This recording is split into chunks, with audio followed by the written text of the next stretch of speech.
The war between humans and the Elythians had ended 10 years ago, but the memories were still fresh. Planets were scarred, cities silent, and the stars themselves seemed tired from all the fighting. Captain Adrian Holt, a human pilot who once fought in that war, had seen enough destruction to last many lifetimes. Now his mission was different. The Galactic Peace Council had assigned him to travel to Elythia Prime, the homeworld of the very beings he once battled, to help rebuild communication and trust between their two species. Adrian didn't know what to expect. The Elythians were partly organic, partly synthetic. Their bodies were shaped like humans, but their eyes glowed faintly, their movements too precise. To most humans, they were hard to read. Cold, distant. When Adrian's ship landed on the silver landing platform of Elythia Prime, he stepped out into a city made of glass and light.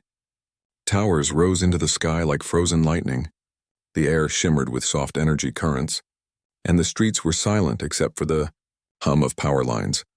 He was greeted by an Elythian woman named Lyra. She was the chief scientist responsible for rebuilding Elythia's planetary defense system, a massive orbital shield network that once protected the planet during the war. Lyra was unlike anyone Adrian had ever met. Her silver hair fell smoothly to her shoulders and her eyes glowed faint blue. She spoke in calm, measured tones, her words precise but not cold. "Welcome, Captain Holt," she said, her voice almost melodic. "Your assistance is appreciated. We prefer logic to emotion, but logic tells us peace is efficient." Adrian smiled. "Efficient peace is still peace. I'll take it." Lyra tilted her head slightly, studying him. Humans often smiled, even when it made no logical sense. It was one of the many things she didn't understand about them. Over the next few weeks, Adrian worked with Lyra and her team on repairing the damaged orbital shields. The work was technical and tiring, but he didn't mind. Every day brought something new. Learning how Elythian technology blended emotion with code, how they could feel data in a way. Lyra, however, was distant. She spoke little outside of work. Her lab was filled with soft humming machines, and Adrian often found her working alone long after others had left. One evening, after a long day repairing energy conduits, Adrian stayed behind to help her calibrate a neural stabilizer. "You never rest," he said, glancing at her. "Rest is not necessary," she replied without looking up. "I deactivated my emotional subroutines years ago. They are distracting." Adrian frowned. "Deactivated your emotions? All of them?" Lyra paused, her hands still. "Only the ones that caused pain." She stood quietly, eyes focused on the glowing screen in front of her. The blue light reflected off her silver skin. "Love," she said finally. "That was the one I erased completely." Adrian felt a weight in her words. He didn't push further, but something inside him wanted to understand. In the following days, he noticed more details about her. When she worked, she was precise, almost flawless, but sometimes, when he laughed at something or made a small joke, she would look confused, as if trying to remember how to respond. Once, during a power surge, she almost got hit by a burst of plasma energy. Adrian pulled her back just in time. She blinked at him, eyes wide, face unreadable. "You risked yourself for me," she said flatly. He shrugged. "It's called being human. Humans are strange," she murmured. "Maybe," Adrian said with a grin. "But sometimes strange can be good." She didn't answer, but later that night as she reviewed data, she found her hand trembling slightly. The system flagged it as a neural interference. She knew better. It was something else, something she hadn't felt in a long time. Weeks turned into months. Slowly, trust began to form between them. Adrian would bring her stories of Earth, green fields, oceans that moved with the wind, cities full of music and laughter.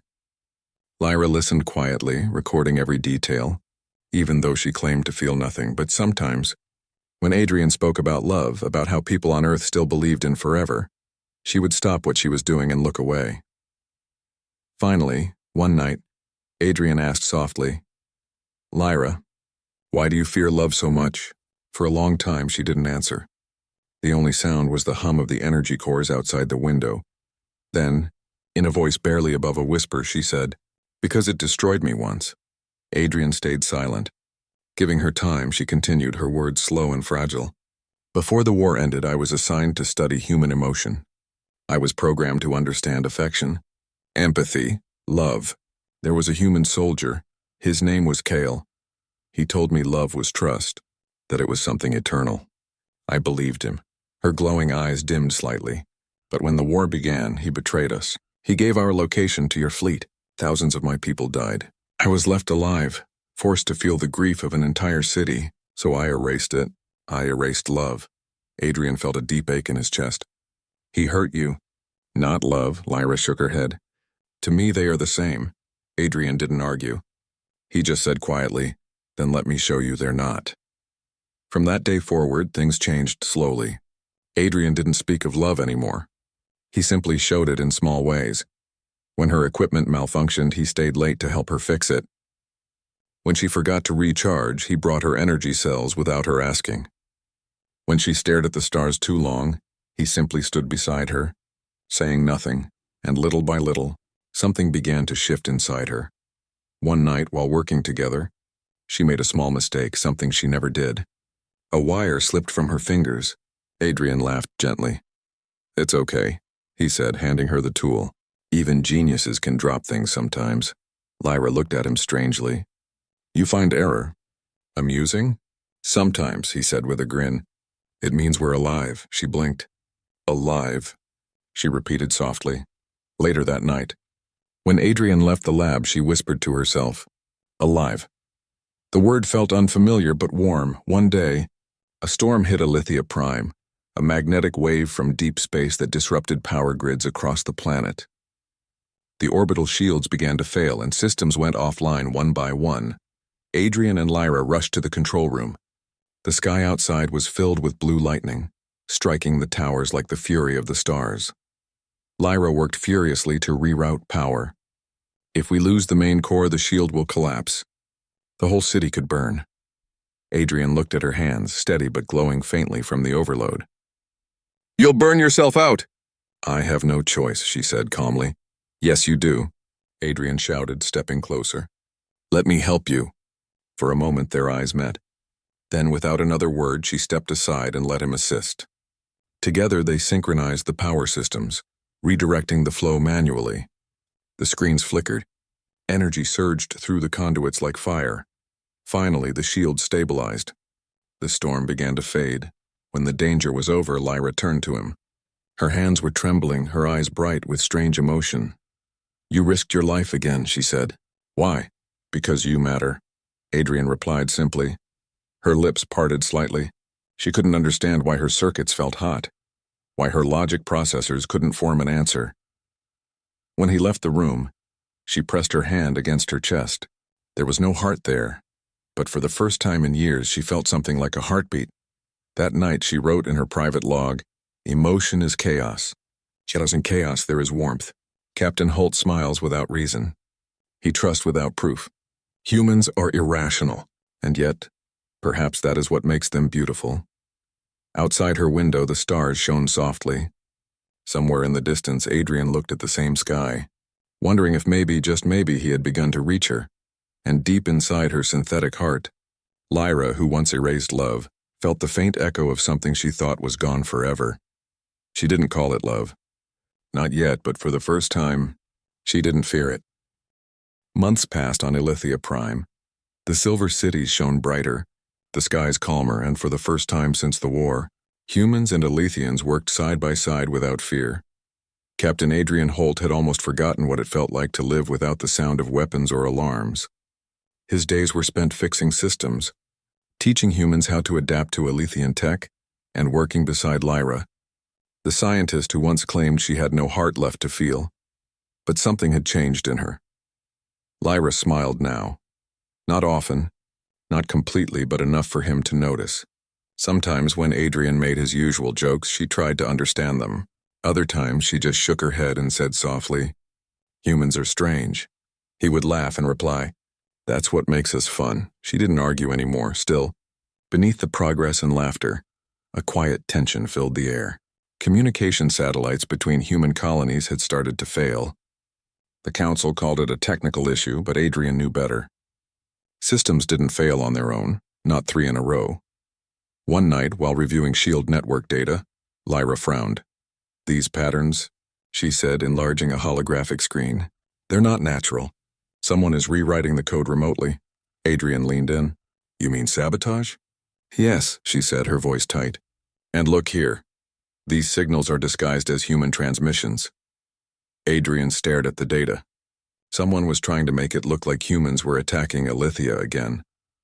Someone wants another war, he whispered. Lyra's hands trembled slightly as she zoomed in on the code. If this continues, the Alithian Council will assume Earth is planning another invasion. Peace will end. Adrian clenched his fists. Not on my watch. The next morning, Adrian brought the data to the Alithian Council. The chamber was large and bright, filled with shimmering energy pillars. The council members, tall and calm, listened silently. But when Lyra showed them her findings, one of the elders stood. Human interference, he said coldly. You expect us to believe this is an accident? Adrian took a breath. Sir, those signals are fake. Someone's trying to trick both sides. If we fight again, billions could die. The elder looked at Lyra. And you, Doctor, you defend this human so easily?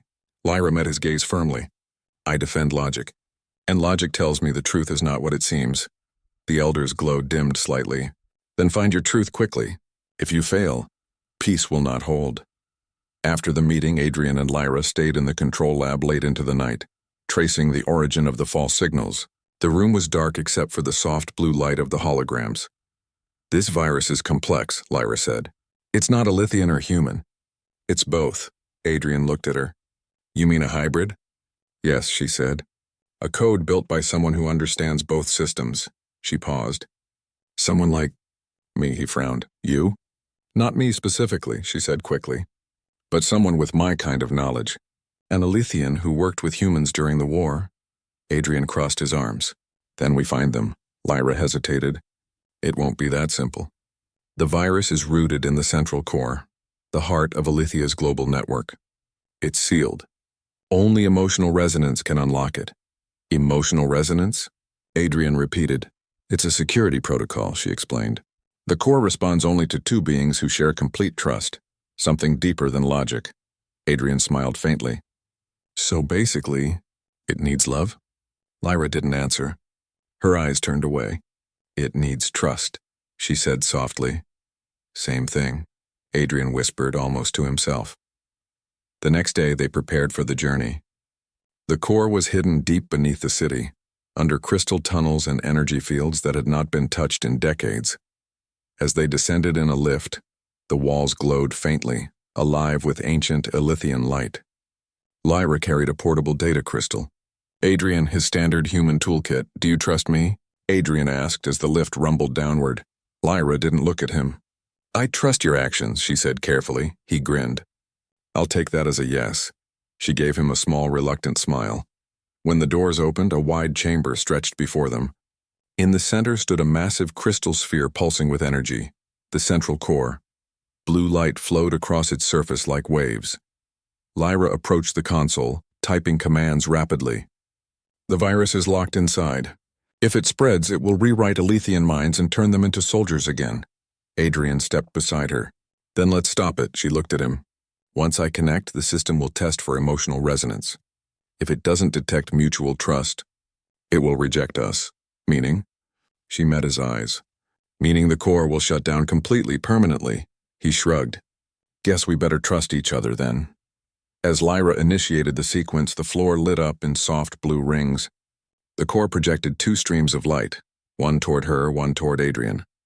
The light wrapped around their bodies like threads connecting their energy. Lyra felt the system scanning her code, her memories.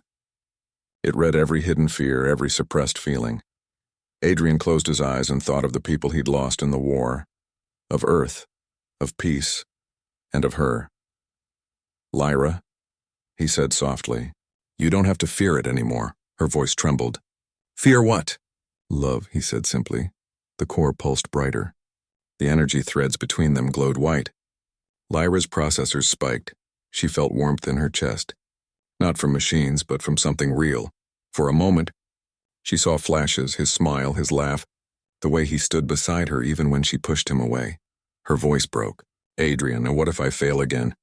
Then we fail together, he said. That's what humans do. The core recognized their resonance. With a loud hum, it unlocked. Streams of data flooded the air, swirling like light storms. Lyra's eyes widened. It's working. Adrian laughed in relief.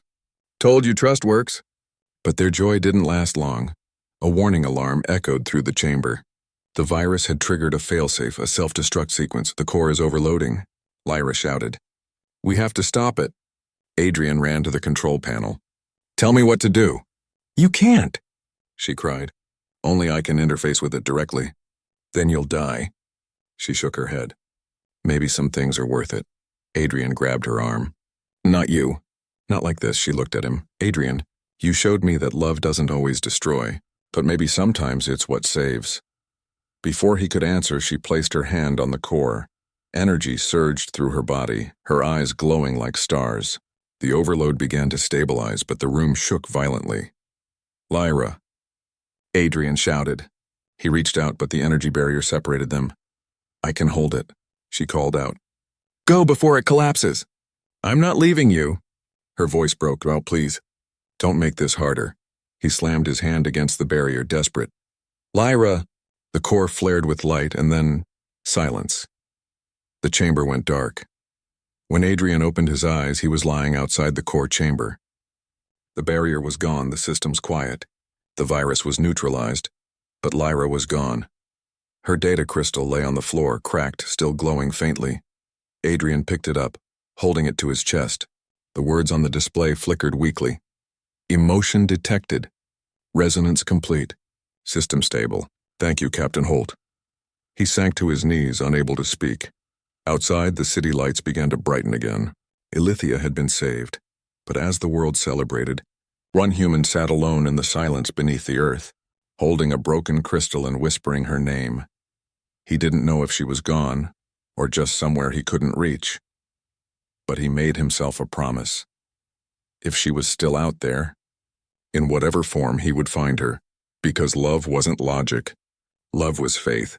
And faith, like forever, was something humans never gave up on. The days after the core incident were quiet on Ilithia Prime, but Adrian Holt's mind was far from calm.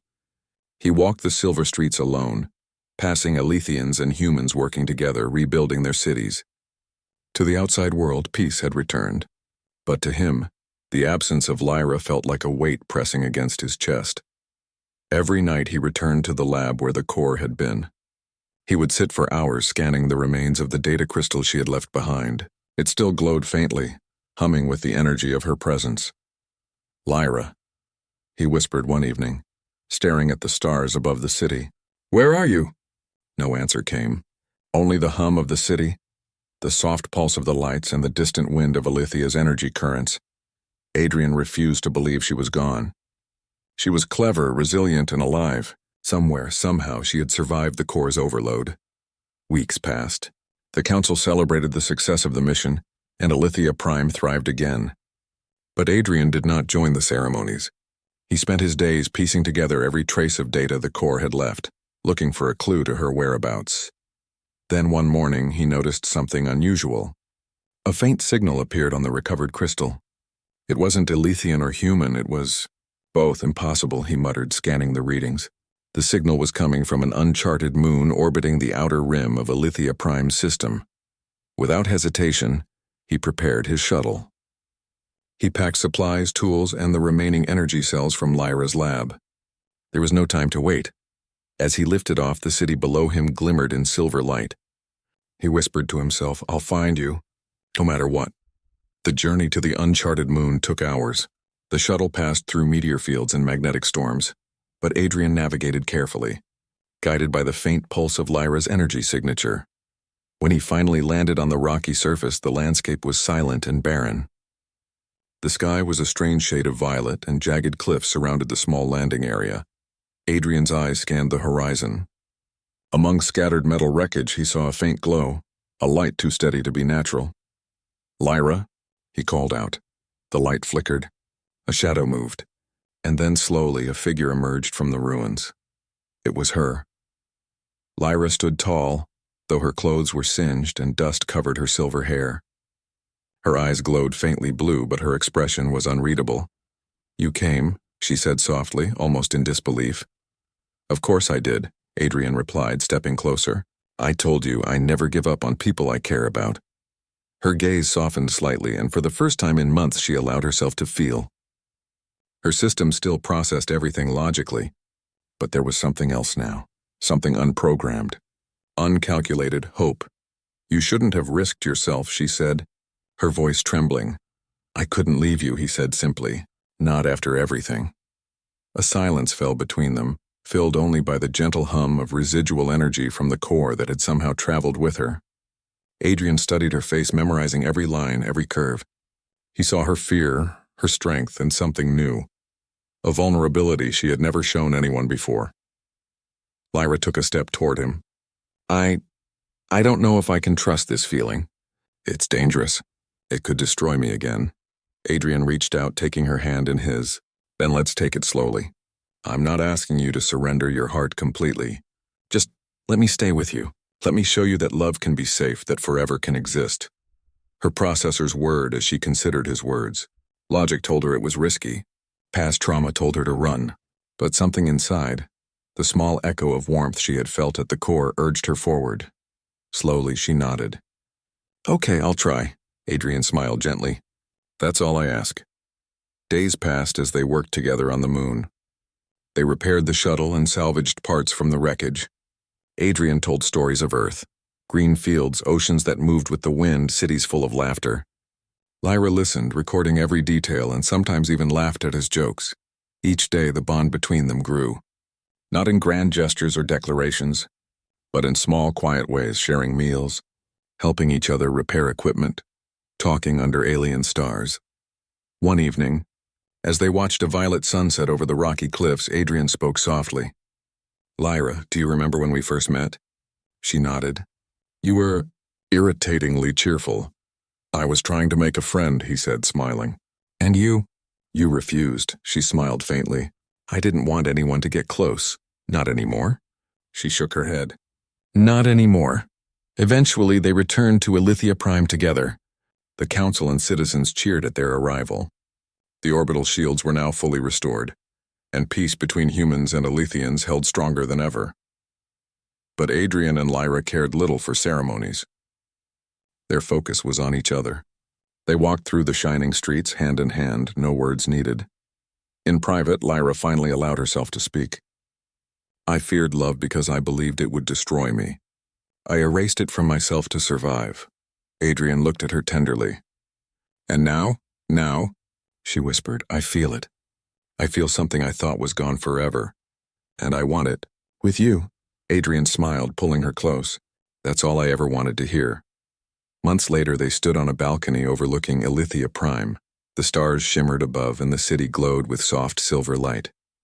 Humans and Alithians moved below, working, laughing, rebuilding. Lyra leaned against him.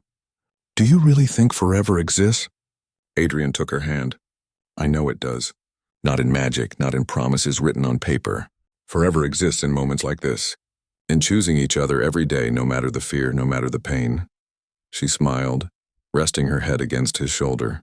Then, forever is real. Yes, he said softly, and we'll prove it. For the first time, Lyra allowed herself to feel fully. Not fear, not logic, not calculation, but pure human emotion. Love. It was not perfect. It was not without doubt. But it was real, and that was enough. The stars above shimmered as if in approval, and in the heart of Alithia Prime, two beings, one human, one Alithian, stood together, knowing that some things were worth risking everything for. Because in a universe full of chaos, pain and fear, love, true, unwavering love, was humanity's greatest strength. And for Lyra, the girl who had once erased love, it was proof that forever still exists.